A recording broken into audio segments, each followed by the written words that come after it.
คอยบางทีเที่ยงคอยหน้าเวลาเล็กเวลาน้อยสิแหละความอ้างคอยทำเอาคอยคิดลมหายใจเข้าลมหายใจออกเจ้าของกำหนดลมหายใจเข้าออกพุทโธก็ดีอย่าจะไปคิดใจว่าห้องมันเกิดไปตัวที่ใจว่าห้องมันเป็นใจโลเลนี่ก็เกิดมากพยายามว่าถึงเกิดแต่ว่าหามว่าให้เกิดนี่หามว่าได้คอยเอาคอยปรับเพื่อนเอามาเด้อใครอย่างนี้โลกห่วงทุกข์ใหญ่ในของใคร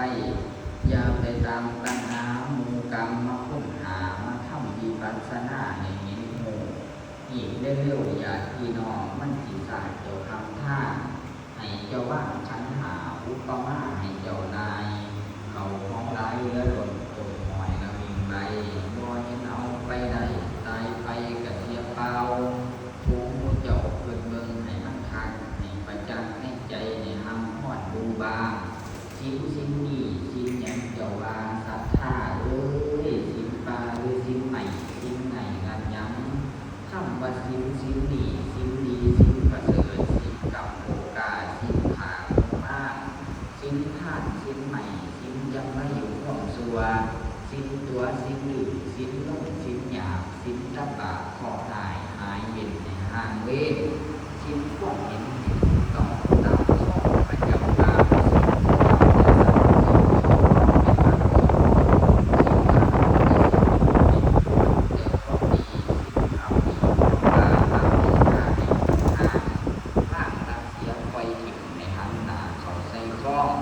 สิ่งหาต่อมีอยู่ในกายตาหน้าสัตว์หลายอย่าได้พูดเห็นต่ออาคินาจำของรักของกันอยู่อาคินาบ่ให้หูยาจำของรักของการนี่นั่นอย่าไปหลินของเขามันบ่แมนโซล่าอย่าไปกินมุสานั่นอย่าสะเราบ้านตัวมันสิผ่าโตตกต่ำเมื่อรุ่งพ่ายคนสุราอย่าไปกินสินสิพ่อยบ่คือพ่อยอันนี้คาสิผ่าโตเป็นบาเมื่อพวงละเมื่อคำว่าสิน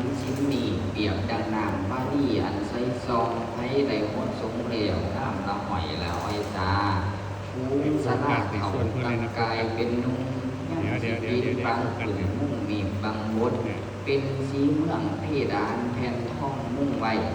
ทางสิไปทางนากายาให้ผู้ทองคือดังทองคาลานเหลืองจ่าอลังตามั่วน้ำกัวบอกว่าเที่ยวท่านเดินไล่มันสิคำมั่วน้ำกัวบอกว่ามันสิสาคำข้างอัศจรรย์เจ้าของสัน